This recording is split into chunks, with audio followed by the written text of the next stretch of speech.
दोस्तों, मैं हूं छोटू कुमार और स्वागत है आपका मेरे इस यूट्यूब चैनल पर। आज मैं आपके बीच क्लास 8 के पहला चैप्टर का इंट्रोडक्शन लेकर आया हूं, जिसका नाम है परिमेय संख्या और इंग्लिश में इसको रेशनल नंबर भी कहा जाता है।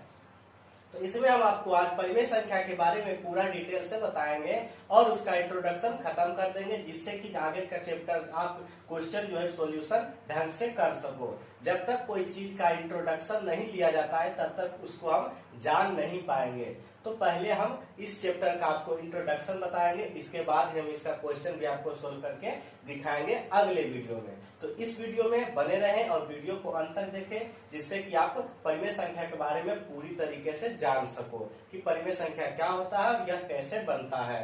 और अगर आपने अभी तक मेरे चैनल को सब्सक्राइब नहीं किया है तो कर ले और बगल में बेल आइकन है उसको दबा ले, क्योंकि आपको इस चैनल पर 8, 9, 10 का हर क्वेश्चन का सॉल्यूशन मिलते रहता है।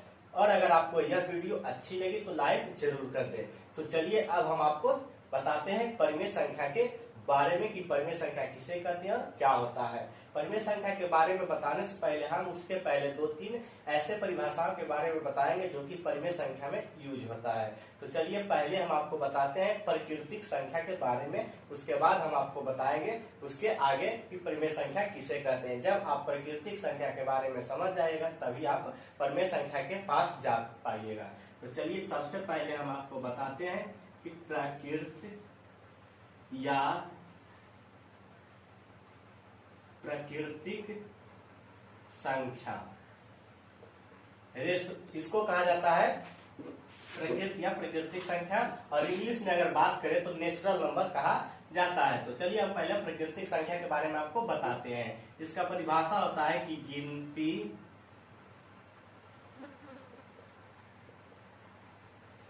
की संख्या को प्राकृतिक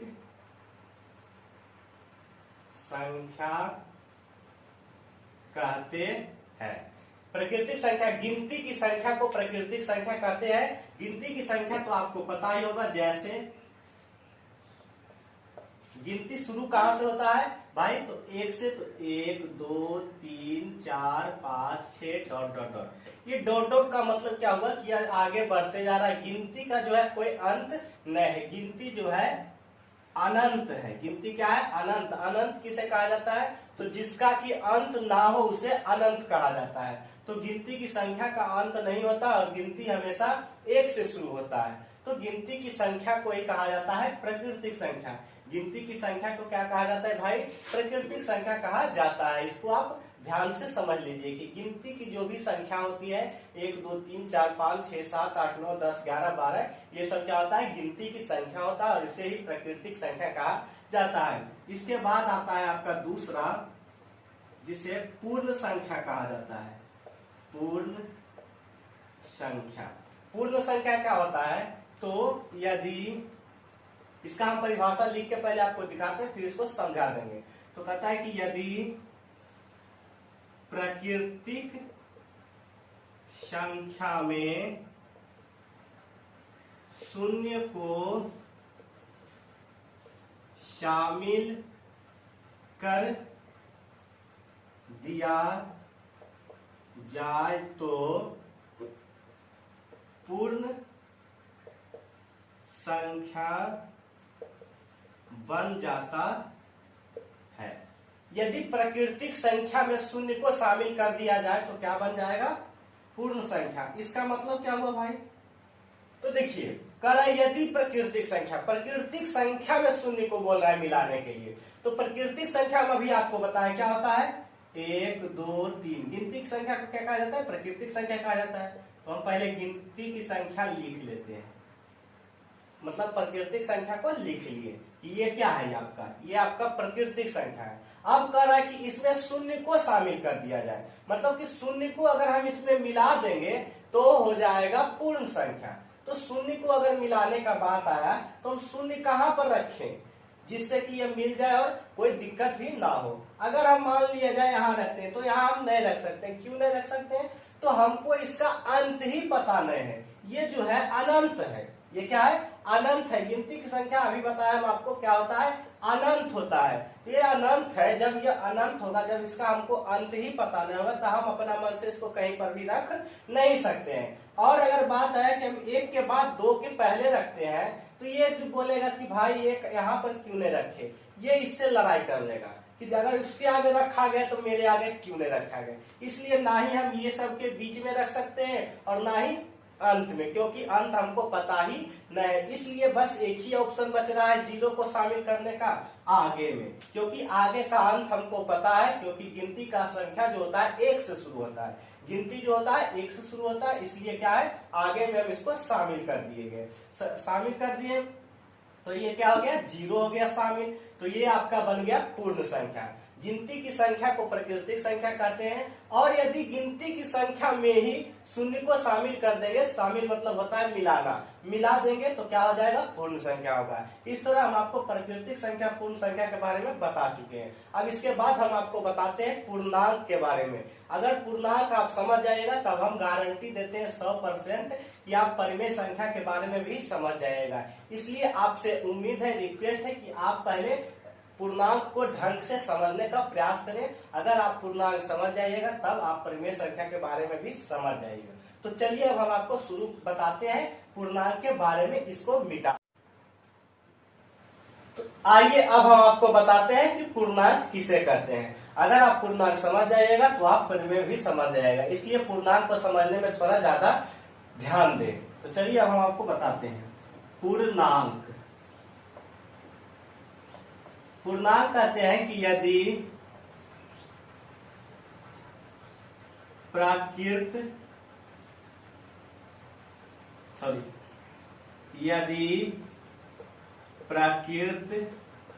संख्या में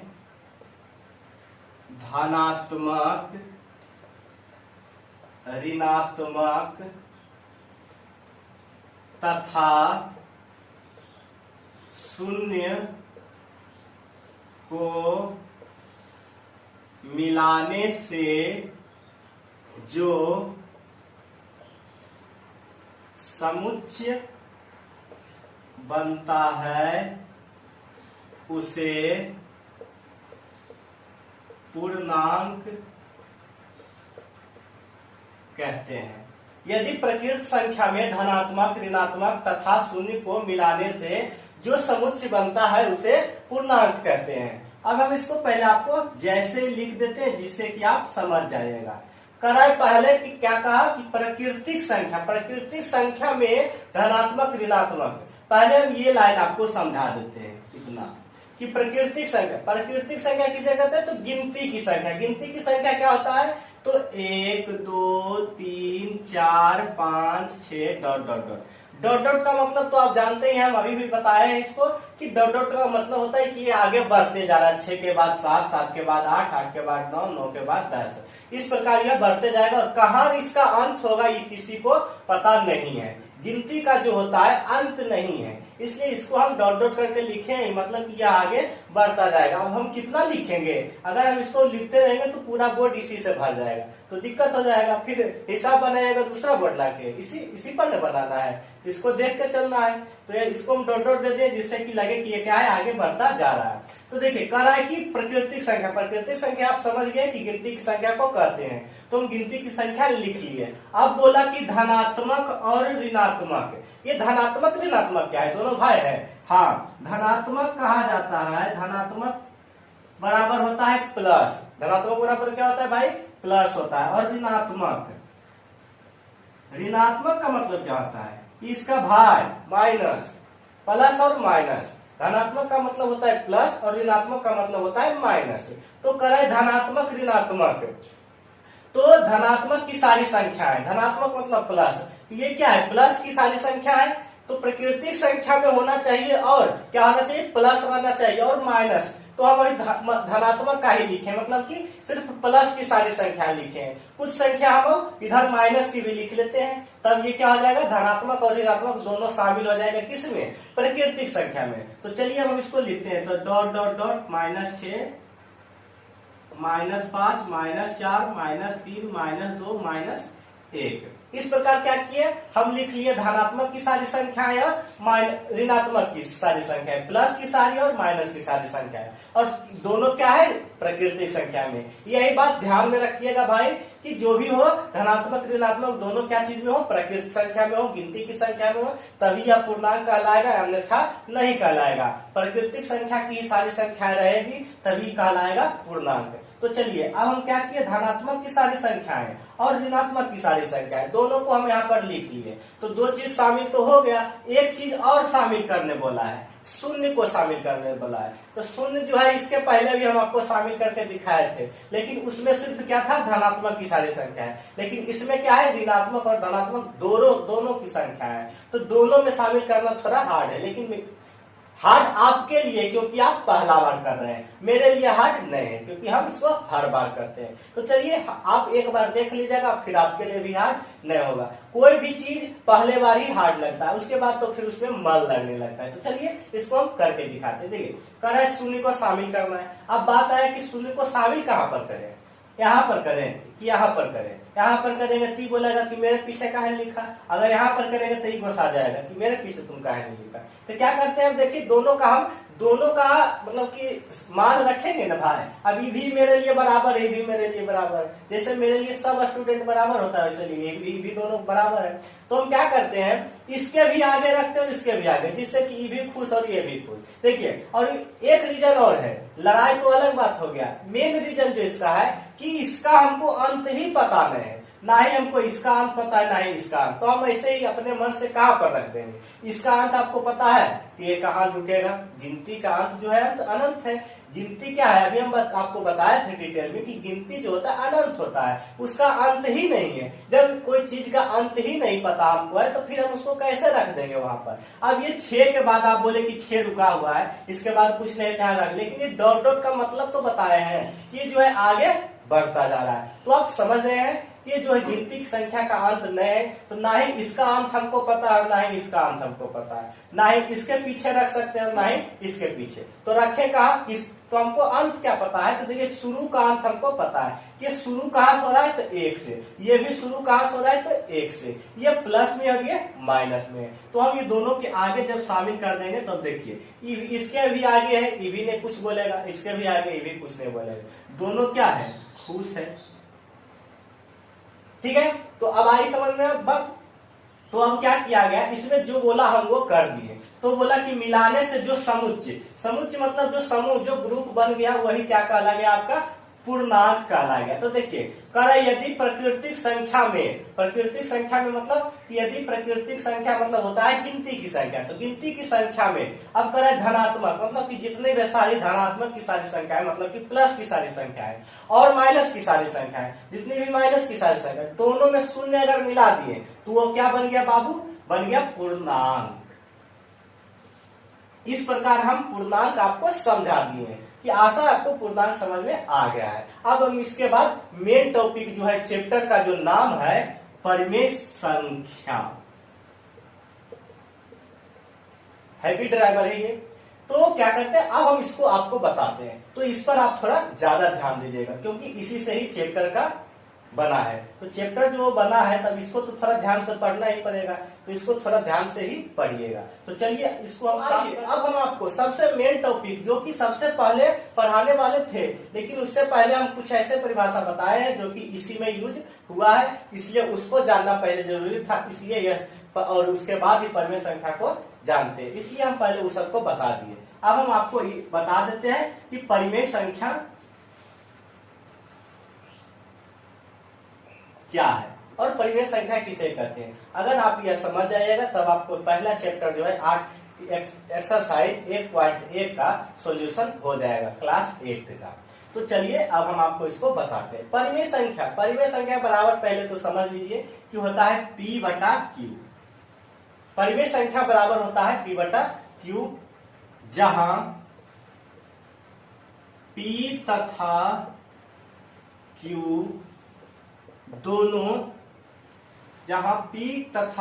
दोनों पूर्णांक है। जहां P तथा Q जो है दोनों क्या है, पूर्णांक है। और इसमें एक शर्त है कि Q is not equal to 0, परिमेय संख्या को हमेशा लघु रूप में लिखा जाता है। देखिए लाइन बाय लाइन समझिएगा, आराम से समझ आ जाएगा। पहले लाइन हम आपको बताते हैं कि पहला लाइन क्या कर रहा है। पहला लाइन है आपका कि परिमेय संख्या बराबर होता है P बटा Q। जहां भी परिमेय संख्या बोले उसके बराबर आप P बटा Q भी लिख सकते हैं। तो P बटा Q क्या है, दोनों।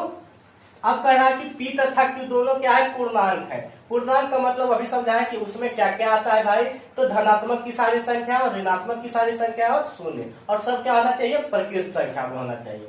तो पूर्णांक है, मतलब कि हम P के जगह पर पूर्णांक की सारी संख्याएं रख सकते हैं और Q के जगह पर भी पूर्णांक की सारी संख्याएं रख सकते हैं। पूर्णांक हम लिख लेते हैं यहाँ पर, जिससे कि आप सबको समझ में आ जाए। पूर्णांक यहाँ पर हम लिख सकते हैं -6, -5, -4, -3, -2, -1, 0, 1, 2, 3, 4, 5, 6। ये हम आपको बता चुके हैं पूरा डिटेल में अभी पिछले परिभाषा में। तो देखिए क्या है, पूर्णांक है। P Q दोनों क्या है, पूर्णांक है। मतलब कि P के जगह पर भी हम इनमें से कुछ भी रख सकते हैं और Q के जगह पर भी हम इनमें से कुछ भी रख सकते हैं। तो देखिए P के जगह पर हम चाहते हैं तो -6 भी अगर आप चाहते हैं तो रख सकते हैं, और अगर Q के जगह पर चाहते हैं कि 5 रखें तो 5 भी आप रख सकते हैं। तो इस प्रकार यह बन जाएगा क्या आपका, तो परिमेय संख्या बन जाएगा। लेकिन इसमें 2 शर्त लागू है। 2 शर्त अगर आपका कंप्लीट रहेगा तभी यह परिमेय संख्या कहलाएगा, अन्यथा नहीं। पहला शर्त है जो कि इंपॉर्टेंट है, Q is not equal to 0। इसका मतलब होता है हिंदी में कि Q के जगह पर 0 नहीं हो सकता है। मतलब कि देखिए Q अगर बराबर 0 रहता है तब तो ठीक था कि Q के जगह पर 0 रहता है, लेकिन बराबर को काट दिया, बराबर कोई चीज को काट दिया, मतलब कि क्या है, वह नहीं है। तो Q बराबर को काट दिया तो Q is not equal to हो गया 0। तो Q is not equal to 0 का मतलब होगा कि जैसे अभी हम आपको बताए कि यहाँ पर हम P और Q की जगह पर इनमें से हम कोई भी अंक रख सकते हैं, कोई भी संख्या रख सकते हैं, लेकिन बस एक शर्त है कि Q की जगह पर हम शून्य को नहीं लिख सकते हैं। बाकी हम यहाँ और यहाँ पर कुछ भी रख सकते हैं, लेकिन बस इस शर्त को देखते हुए कि Q के जगह पर हम यहाँ पर 0 नहीं लिख सकते हैं। मतलब कि P के जगह पर लिखिए, कोई दिक्कत नहीं। अगर आप Q के जगह पर लिख दीजिएगा तो ये तुरंत परिमेय संख्या कहेगा कि हम नहीं हो परिमेय संख्या, मतलब हम नहीं है परिमेय संख्या। तो यही बात है कि परिमेय संख्या के जगह मतलब PQ के जगह पर 0 नहीं रख सकते हैं, और बाकी आप कुछ भी रख सकते हैं, 0, -1, -2, -3, 1, 2, 3, 4, 5। मतलब कि गिनती की संख्या में कुछ भी आप रख सकते हैं Q के जगह पर, बस 0 को छोड़ के। जैसे एक एग्जांपल हम ले लेते हैं, तो 0/5। तो ये क्या होगा, परिमेय संख्या होगा। क्यों, क्योंकि P के जगह पर 0 लिख सकते हैं, लेकिन Q के जगह पर 0 नहीं लिख सकते। तो Q के जगह पर तो 0 नहीं है, इसलिए ये क्या हो गया, परिमेय संख्या हो गया। तो आया समझ में ये कि Q is not equal to 0 का मतलब क्या होता है, तो Q के जगह पर 0 नहीं हो सकता है। मतलब कि Q के जगह पर अगर आप 0 रख दीजिएगा तो ये क्या हो जाएगा, परिमेय नहीं हो जाएगा, परिमेय नहीं हो सकता है। तो ठीक है, तो ये लाइन तो आप समझ गए होंगे। अब हम आपको समझाते हैं कि इसका मतलब क्या होता है। इसका मतलब कि परिमेय संख्या को हमेशा लघु रूप में लिखा जाता है। इसका अर्थ क्या होता है, तो परिमेय संख्या का में लघु रूप का मतलब, लघु का मतलब क्या होता है, पहले ये बताते हैं। लघु बराबर होता है छोटा, मतलब लघु का मतलब होता है छोटा, लघु का मतलब होता है छोटा, और दीर्घ का मतलब होता है बड़ा। मतलब कि परिमेय संख्या को हमेशा छोटा लिखा जाता है। छोटा का मतलब क्या हो गया, तो जैसे रह जाएगा यहाँ पर 60 और 80, तो ये परिमेय संख्या नहीं होगा। लेकिन जब इसको हम पूरा काट देंगे, 20 × 60 और 20 × 80, तो कितना आ गया, 3/4 आ गया। तो यही हो गया 20 × 60, 20 × 80। तो ये क्या हो गया, छोटा हो गया। लघु मतलब छोटा हो गया। तो इसको हम क्या कर सकते हैं, परिमेय संख्या, लेकिन इसको हम कह नहीं सकते हैं जब तक ये बड़ा रहेगा। इसी को छोटा कर दीजिएगा तो ये हो जाएगा आपका परिमेय संख्या। इस प्रकार आपका परिमेय संख्या कंप्लीट हो गया। अब हम परिमेय संख्या के जैसे में कुछ लिख देते हैं, जिससे आप याद कर लीजिएगा। जैसे में 7/5 -6/3 0/9 या √25/16। अब आया बात कि भैया √25 तो गिनती में नहीं आता है, ना ही पूर्णांक में आता है, फिर ये परिमेय संख्या कैसे हो गया? तो देखिए हम इसको बताएं अभी कि लघु मतलब होता है छोटा, जब छोटा कीजिएगा तो ये खुद हो जाएगा। तो 25 का वर्गमूल जब आप तोड़िएगा तो 5 आएगा, और 16 का वर्गमूल जब आप तोड़िएगा तो कितना आ जाएगा? 4 आ जाएगा। तो इस प्रकार ये क्या हो गया? 5/4, और 5/4 क्या है? गिनती में आता है, 5 और 4। इस प्रकार ये क्या हो गया? परिमेय संख्या हो गया। तो उम्मीद है, आशा है आपको पहला चैप्टर अब क्वेश्चन सॉल्यूशन सोल्व हो जाएगा, क्योंकि हम आपको पहला चैप्टर का इंट्रोडक्शन बता दिए क्लास 8 का। तो अब हम मिलते हैं आपको अगली वीडियो में क्लास 8 के प्रश्नावली 1.1 का क्वेश्चन नंबर 1 को लेकर। तब तक के लिए बने रहे हमारे साथ। अगर आपको वीडियो अच्छी लगी तो लाइक जरूर कर दें। धन्यवाद।